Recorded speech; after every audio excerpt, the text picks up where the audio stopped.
நிறைய பேர்த்துக்கு என்ன பண்ணணும் பாத்தீங்கன்னா, வாழ்க்கையில தடை, திருமணம் நடக்கல, வாழ்க்கையில ஒரே கஷ்டம், திருமணம் நடக்கல, வருமானம் இல்ல, தோசை முடிச்சு ஒரே பிரச்சனையா வாழ்றோம். நம்ம ஒரு அடுத்த கட்டத்துக்கு நவர முடியல, நம்மளால காசு இருக்கு நிம்மதி இல்ல.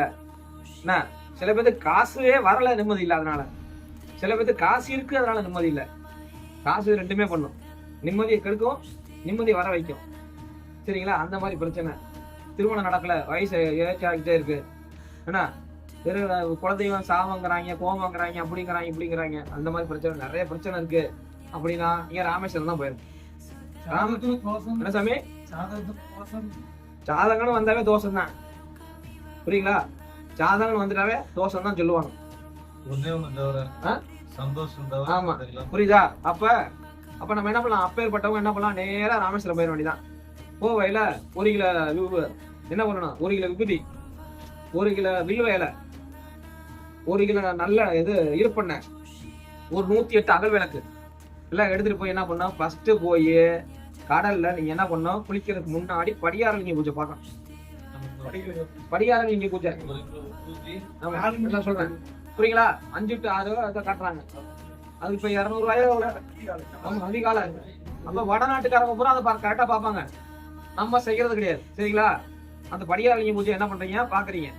அதுக்கப்புறம் தான் நீங்க கடல்லே போய் குளிக்கணும். நேரா கடலுக்கு போயிடக்கூடாது. சரியா? படியாரலிங்க பார்த்துட்டு அதுக்கப்புறம் கடல்ல குளிக்கணும்.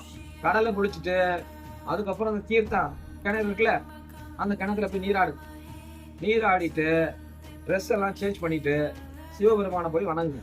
அதுக்கப்புறமே தான் வணங்கிட்டு பிள்ளையர் இருப்பாரு, அந்த சிவபெருமானை வணங்கிட்டு உள்ள அப்படியே அம்பால போய் கும்பிட்டு அஷ்டலட்சுமி இருப்பாங்க. ஆமா, அஷ்டலட்சுமி இருப்பாங்க. அஷ்டலட்சுமி பார்த்துட்டு அப்படியே உள்ள போனீங்கன்னா பிள்ளையர் வருவார். அங்க இருந்து 108 சிவலிங்கம், சிவலிங்கத்துல போய் வில்வத்தையும் இருப்பண்ணையும் அந்த விபதியும் போட்டு ஓம் சிவாய நம, ஓம் சிவாய நம, இல்லைன்னா ஓம் நம சிவாய ஏதாவது சொல்லி 108 சிவலிங்கம் போட்டுட்டு அந்த விபதியை நீ அள்ளி கொண்டு வந்து வச்சுக்கலாம். சரிங்களா? எல்லா இதுக்கும் பயன்படக்கூடியது அற்புதமான கைகண்ட முறை. ராமேஸ்வரம் போக போக போக பணம் வரும். ஏன்னா பதஞ்சலி முனிவர் அங்க ஐக்கியமாயிருக்கார். சரிங்களா? விளக்கு கொண்டு போகணும், விளக்கு கொண்டு போகணும். விளக்கு வந்து 108 சிவலிங்கத்துக்கு ஏத்தணும். 108 சிவலிங்கத்துக்கு ஏத்தணும். நான்லாம் போய் ஏத்திருக்கேன். நான்லாம் மாசம் பண்றேன். மாசத்துக்கு இருப்பண்ண மாசத்துக்கே 2 வாட்டி 3 வாட்டி ராமேஸ்வரம் பார்க்கணும். இது வேணா சிவலிங்கம் போடணும், சிவனுக்கு பெருமான் போடணும், விபூதி மட்டும் எடுத்துட்டு வரணும். சாமி மாசம் போவேன். ஏன்னா அங்க பதஞ்சலி முனிவர் ஐக்கியமாயிருக்காரு. அது வந்து சுக்கரனுக்கு நல்லா வேலை செய்யுது, பணம் காசு வருது, நோய் தீரும். சரிங்களா?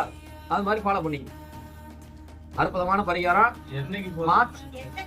நான்லாம் கிடையாது, உங்க ஜென்மாவுக்கு எடுப்போங்க, எப்போ வேணா போகும்.